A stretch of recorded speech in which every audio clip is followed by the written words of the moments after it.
I miss you, Chi, always. For today's video nga ay gumagayak nga kami niyan dahil nga nagkayayaan nga kami biglaan lang. Ganito nga kasi yung masarap kapag may sarili kang sasakya kahit anong oras nakakaalis ka. Kaso nga lang ay dapat handa ka dahil Diyos ko, napakagasgas ng bulsa ang magpagas. Anyways, nagkayayaan nga kami dahil na may ate daw na birthday party si Ate Tet. At kailangan daw niyang bumili ng regalo. At dahil mahilig nga to sa rush, abay nung oras na nga nung mag-aya. Ayan na nga ba yung sinasabi ko? Kada andar kung sinong nag-aya siyang magpapagas. Saglit nga lang yung biyahe, nakarating na nga kami dito sa may Robinson Malolos. Dito na nga lang kami pumunta dahil kumpleto naman dito tsaka medyo malaki yung department store nila. Nagpark na nga lang din kami kaagad, doon na kami nakapag-park sa second floor dahil Diyos ko, lagi puno yung parking dito. Olo ko, kalapit kong mag-drive, isang atras lang, uha kaagad yan. Charis, nakasampu talaga ako niyan. Anyways, nakapag-park na nga kami, bumaba na nga ako agad. Ito nga yung outfit ko. Isa tayong Blackpink for today's video. Pumasok na nga kami kagad ng mall. Share ko na nga lang sa inyo ang mga Adidas girls. Adidas baka naman. Charis! Mga survey ng buy one take one doon sa may outlet ng Adidas. Nung papunta nga kami sa department store, nadaanan ko nga itong pangarap kong rep. Sabi ko nga sa nanay ko, ganito nga yung gusto kong rep sa bahay namin. Pero ang ilalagay ko lang naman ay puro tubig tsaka ako magbebenta ng yelong tigli-5. Habang natitingin niya ako ng rep doon, abe nawala nga yung mami ko sa paningin namin. At nung makita ko nga, abe nakatitig nga siya dun sa mga nagsusumba na mami. Abe may balak pa yatang sumali. Sabi ko nga, tara na, baka naman sumayo ka pa dun, di pa natuloy yung pagbili natin ng regalo. At sabi ko nga, wag siyang magtuturo, abe kaso nga, nasa bukod pa lang kami nagtuturo na wala na daw siyang sunscreen, ay doon na.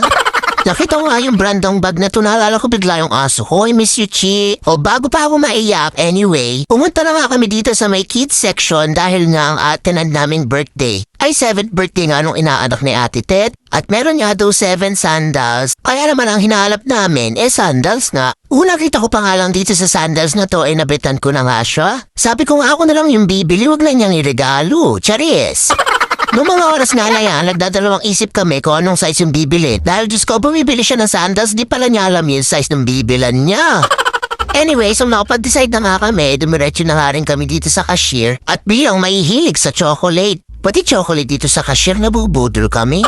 Nangungon sa misyon na nga yung mami ko niyan dyan dahil sabi daw namin, bibili lang kami ng sandals, sabi kung ano-ano pa nga daw yung nadagdag. Wala na nga din siyang nagawa at pinasama na niya. Pagkatapos nga magbayad dahil nga regalo to, pumunta na kami sa gift wrapping station. Sila Ate Tet at si mami na nga ang namili ng pang-wrapping. Kaya na nila yan, malaki na sila. Kaya nga din pala dito kami pumunta sa may Robinson dahil nga si Daddy. Lumuwas nga din na yun. At dahil ang daan niya pa uwi dito sa Malolos, dito na lang kami pumunta para sabay-sabay na kaming umuwi. At Diyos ko na windam naman ako karami niyang dala. Kaya naman kinuha na namin yung mga dala niya at bumaba muna nga kami dun sa may second floor. Ilalagay muna nga namin doon sa kotse. At sino ka naman dyan, madam? Umahay ka pa sa escalator. Nung nalagyan na nga namin yung gamit, ay pumasok na nga kami ulit. At hinanap na nga namin sila mami at daddy. At dahil nandito nga kaming lahat sa Robinson, wala kaming dadat ng pagkain sa bahay. Kaya naman dito na rin kami kumain. Parang nagkikrave na kami ng Korean chicken niya, kaya naman dito kami umain sa Bonchon. Umorder na nga kami niyan. Sabi nga sa amin ni mami, kami na daw yung bahala. Pero siya yung kawawa. Charis! Habang naghihintay nga, bumabang ka pa rin si Marites, oh. Bongga, sino ka dyan? Kalagunang Poypax? Ilan pa kaya ang pilok mata niya? Charis! At nung medyo natapos na nga yung kwento ni Mami, dumating na nga din itong mga order namin. Umorder lang kami ng chicken platter. Tsaka naman ang mga japchae, tsaka kanin, syempre. Mga hindi na nga nakangiti dahil Diyos ko, magutom na din yan. Tingnan mo naman si Ate Teto nakikipag-away pa kung nasan daw yung extra rice niya. Kala ko nga umorder ng burger si Daddy, bay kanin pala yung kinakain niya. Anyways, kumain na nga kami at after nga namin kumain, naging tradisyon na namin na ligpitin yung mga pinagkainan namin.